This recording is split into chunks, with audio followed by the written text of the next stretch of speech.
Good morning, students. Today I am going to continue our topic active passive for class 10, part 7. Up till now, I have explained you about the active passive of present indefinite, present continuous, present perfect, and after that past indefinite, past continuous, and past perfect.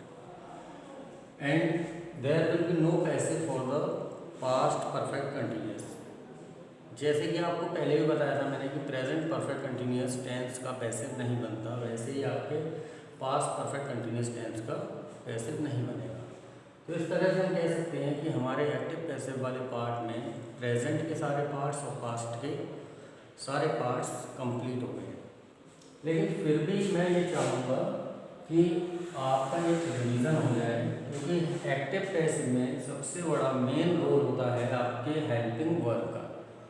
कब कौन सी helping verb हो रही है change और किस में change हो रही है, वो आपको पूरा एक चार्ट बना के दे रहा हूँ, जिससे कि आप रिवीजन करें तो आपको कोई प्रॉब्लम क्रिएट ना हो। अभी आप देखें यहाँ पर प्रेजेंट इंडेफिनिट, यहाँ पर आपका टेंस का नाम है और यहाँ पर हेल्पिंग वर्ब और एक्टिव वॉइस, यहाँ पर हेल्पिंग वर्ब और पैसिव वॉइस।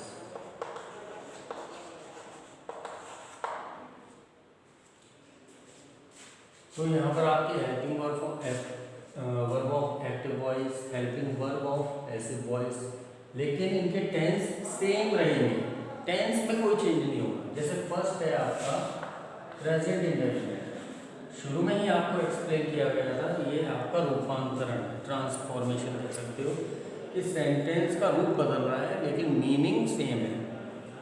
तो जब हिंदी में रूप बदल रहा है तो इंग्लिश में भी रूप बदलेगा। तो जैसे कि आपकी प्रेजेंट इंडेफिनिट है, प्रेजेंट इंडेफिनिट में आपकी हेल्पिंग वर्ब होती है डू डज, जो कि आपके पैसिव में क्या हो जाती है चेंज, इज एम आर। इसी तरह से आपने देखा होगा कि प्रेजेंट कंटिन्यूस, इसमें आपका इज एम आर,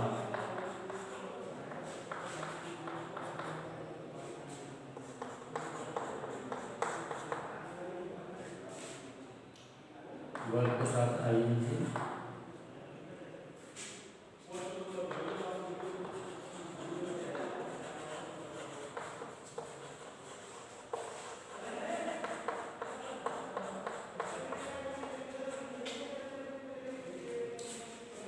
देखा आपने, ये आपका एक चार्ट है, आपको कितनी बड़ी हेल्प करेगा आपके लिए कि कब कौन सी हेल्पिंग वर्ब। आप एक्टिव को बहुत अच्छे से जानते हो, क्योंकि टेंसेस आपने बहुत किए हो, तो उसमें डू डज आता है, तो वो आपकी इज एम आर भी हो सकती है, लेकिन इसमें पैसिव में सेंटेंस का मीनिंग सेम होगा। जैसे आपको सिखाया था प्रेजेंट डेफिनेट में सेंटेंस के पीछे ता है ती है, तो इसमें भी ता है ती है ही होगा, ते है। और लेकिन हेल्पिंग वर्ब आपने देखा डू डज की जगह इज एम आर चेंज हो रही है, और वर्ब में भी क्या चेंज हो रहा है वो भी आपको इस चार्ट के अकॉर्डिंग मिल रहा है। थर्ड आपका था प्रेजेंट परफेक्ट। प्रेजेंट परफेक्ट में आपकी हैज है, थर्ड फॉर्म वर्ब, जब इसे पैसिव में चेंज करेंगे है बी।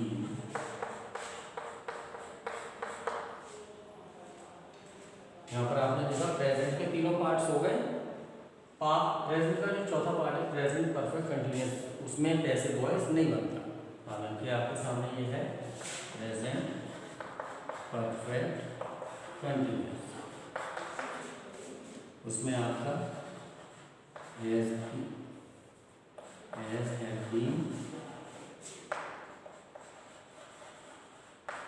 वर्ब के साथ आईएनजी प्लस सिंस फोर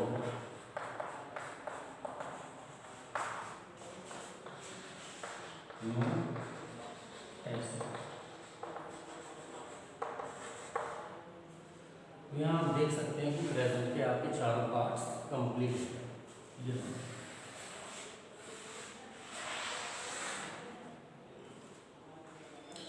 अब देखते हैं पास्ट इंडेफिनिट।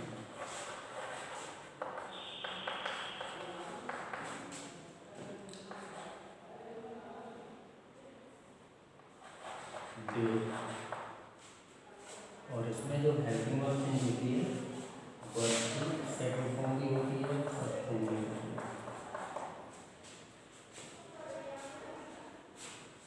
चलो ऐसे कर लो आप इसको, वर्ब की सेकंड फॉर्म अफर्मेटिव में और डिड, इस वर्ब की first form negative affirmative, negative sorry interrogative. यहाँ पर सिंपल या फिर ये पास्ट इंडेफिनिट है। यहाँ पर आपने देखा डिड का यूज हो रहा है हेल्पिंग, लेकिन पैसिव में आप इसको यूज करोगे इसी तरह से पास्ट कंटिन्यूअस,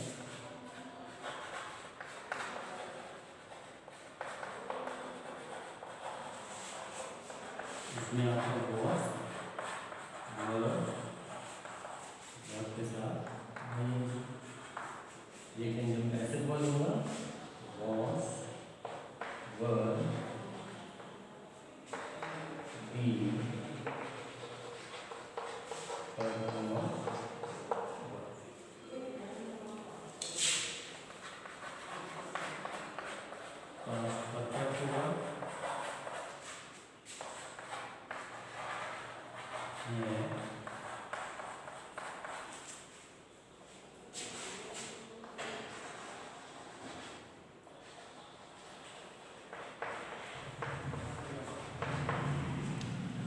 तो स्टूडेंट्स आप देख सकते हैं ये पूरा चार्ट प्रेजेंट टेंस के सारे पार्ट्स, पास्ट के सारे पार्ट्स, पास्ट में पास्ट परफेक्ट कंटिन्यूअस की तरह जैसे यहाँ पर है प्रेजेंट परफेक्ट कंटिन्यूअस, ऐसे ही पास्ट परफेक्ट कंटिन्यूअस का पैसिव वॉइस नहीं बनता। तो इससे आपको बहुत ज़्यादा हेल्प मिलेगी। कब हमें कौन सी हेल्पिंग वर्ब यूज़ करनी है,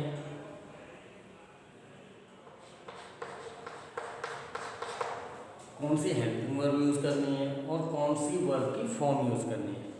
आपके प्रेजेंट के मैंने अभी एक्सप्लेन किए, पास्ट में भी आप देख सकते हैं। यहाँ पर आपको मैंने ये दो रूल लिख के बताए हैं कि पास्ट इंडेफिनिट का जब आपका सिंपल होता है तो सिंपल में आपकी वर्ब की सेकंड फॉर्म होती है, लेकिन नेगेटिव और इंटरोगेटिव में वर्ब की फर्स्ट फॉर्म रिटर्न हो जाती है और डिड का यूज होता है। यहाँ पर आपकी डिड हेल्पिंग वर्ब यूज हो रही है और पैसिव वॉइस में वॉज वर्ब यूज हो रही है। ठीक उसी तरीके से पास्ट कंटिन्यूअस में आपका वॉज वर्ब के साथ आईएनजी, लेकिन इस आईएनजी को रिप्लेस करना होता है, इसलिए हमें क्या यूज करना होता है बीइंग। तो आप देख सकते हैं वॉज वर्ब आईएनजी को हटा दिया, बीइंग में यूज किया और फिर वर्ब की थर्ड फॉर्म। ठीक उसी तरीके से अगर पास्ट परफेक्ट है हैड प्लस वर्ब की थर्ड फॉर्म, जैसे जब पैसिव वॉइस में चेंज करेंगे had been plus third form of. तो इस तरह से आपके सामने कोई सा भी एक्टिव वॉइस को चेंज, कोई सा भी एक्टिव वॉइस हो उसको आप आसानी से पैसिव में चेंज कर सकते हैं। ये पूरा का पूरा चार्ट अभी एक साथ आपको बता दिया है। क्यों? क्योंकि आपके प्रेजेंट के सारे पार्ट्स हो गए, पास्ट के भी सारे पार्ट्स हो गए, रह गए आपका फ्यूचर। फ्यूचर को इसके बाद अगले पार्ट में, जैसे कि अब ये पार्ट 7 चल रहा है, पार्ट 8 में आपको पूरा एक्सप्लेन किया जाएगा। अभी आपको स्क्रीनशॉट लेना है या फिर इसको देखना है तो इसे आप ले सकते हो स्क्रीनशॉट।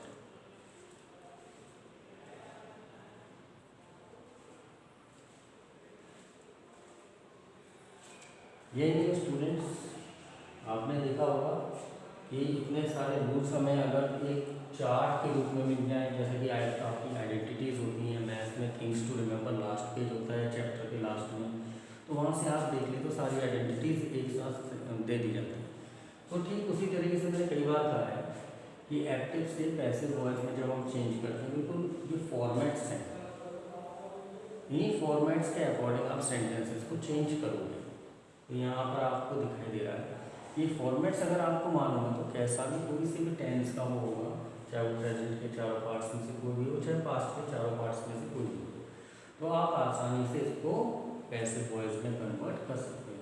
एग्जाम्पल्स। अब क्या है कि अभी तक मैंने आपको एक एक पार्ट एक्सप्लेन किया था, एक एक पार्ट। सबसे पहले प्रेजेंट डेफिनेट, फिर प्रेजेंट कंटिन्यूअस, फिर प्रेजेंट परफेक्ट। लेकिन अब अगर ये सेंटेंसेस मिक्सअप आते हैं तो बच्चे का माइंड थोड़ा कंफ्यूज होता है। तो कंफ्यूज होने की बिल्कुल भी ज़रूरत नहीं है। आपको जैसे बताया गया है वैसे ही आप प्रैक्टिस अगर करेंगे, प्रैक्टिकली कोई भी चीज़ हो उसकी हम जितनी ज़्यादा प्रैक्टिस करते हैं उतना ही आसान हमारे लिए हो जाता है और उतनी ही आसानी से हम उस काम को कर सकते हैं। अगर मैंने अभी आपको बताया ये बात बिल्कुल क्लेरिफाई कर लेना अपने माइंड में कि एक एक करके अगर हमने एक्सप्लेन किया और एक एक करके आपने समझा तो आप आसानी से कर भी लेते हो। लेकिन जब मैंने ऐसे देना स्टार्ट किया, ये आपको नहीं बता रहा हूँ कि ये प्रेजेंट परफेक्ट है, ये पास्ट इंडेफिनिट है, तो वहाँ आप इस चीज़ को नहीं ध्यान दे पाते। इसलिए मेरा कहने का मतलब ये है कि ये जितने भी हेल्पिंग वर्ब्स हैं जिस पार्ट के अकॉर्डिंग वो अपने माइंड में अच्छे से लर्न कर ले, जिससे कि जब भी कोई चेंज करवाया जाएगा, अब जैसे कन्फ्यूजन क्या होती है, बच्चा कन्फ्यूज हो जाता है। डायरेक्टली पास्ट इंडेफिनिट का दे दिया हमने एफर्मेटिव, बच्चा ये कन्फ्यूज हो जाता है कि ये प्रेजेंट इंडेफिनिट है कि पास्ट इंडेफिनिट है, कौन सा प्रेजेंट परफेक्ट है कि पास्ट परफेक्ट है, ये कन्फ्यूज़न आती है। अभी एक आध एग्जाम्पल आपको लेकर मैं बताता हूँ तो आप समझ जाएंगे कि बात सही है गलत, कि किस तरह की प्रॉब्लम हमारे सामने क्रिएट होती है।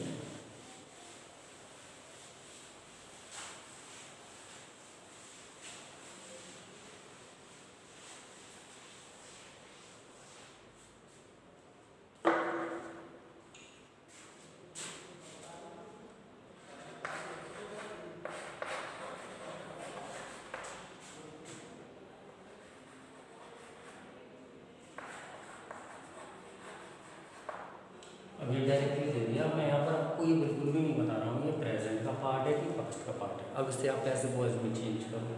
अब यहाँ पर कोई हेल्पिंग वर्ब भी नहीं है तो ये आपके लिए प्रॉब्लमेटिक हो जाता है कि कोई हेल्पिंग वर्ब भी नहीं है। तो अब डायरेक्टली करना है, बच्चे क्या करते हैं, इतनी सारी हेल्पिंग वर्ब थी, इज एम आर था, डू डज था, वॉज वर, डिड, हैज़ है, तो कोई भी। अब यहाँ आपको मैंने क्या सिखाया कि आप जो फॉर्मेट आपके लिए क्लैरिफाई किया वो अपने माइंड में रखो और कोई प्रॉब्लम नहीं है। वर्ब की सेकंड फॉर्म ऑब्जेक्ट, तो आप देख सकते हैं कि वर्ब की सेकंड फॉर्म में तुरंत पहचान जाएगा स्टूडेंट कि यहाँ पर हमारा ये पास्ट इंडेफिनिट है। जब से हम पैसे में चेंज करेंगे तो हमारे पर्स ऑब्जेक्ट शुरू में आएगा, वॉज टेकन बाय हर। तो इस तरह से स्टूडेंट्स आपके लिए पूरी तरीके से क्लैरिफाई हो रहा है कि मैंने पहले ही बोला कि जो फॉर्मेट है, जो चार्ट जो मैंने दिया है, इससे पहले एक एक करके आपके टेंस के पार्ट्स भी एक्सप्लेन किए, वो आपको माइंड में रखने हैं। फिर आपके इंग्लिश के टेंस सेंटेंस फॉर्मेशन में कभी भी गलती नहीं होगी। और एक मेन आप खुद भी समझ रहे हैं कि पढ़ाई का बहुत बड़ा मेन फॉर्मेट है, क्योंकि इसके द्वारा आप किसी में भी इसको कन्वर्ट कर सकते हो। जब भी आप सेंटेंस फॉर्मेशन, जब आप स्टोरी राइटिंग लिख रहे हो या कोई अपना रॉन्ग आंसर कर रहे हो, तो हर उस चीज़ में आपके लिए ये ईजी हो जाता है, ईजिली आप इसको कर सकते हो। आप समझ सकते हैं, आपने स्क्रीनशॉट भी लिया है। तो इस तरह से स्टूडेंट नेक्स्ट वीडियो में मैं आपको पार्ट 7 में कराऊंगा फ्यूचर टेंस में आप फ्यूचर में आप कैसे चेंज करें। Till then thank you and goodbye and best of luck.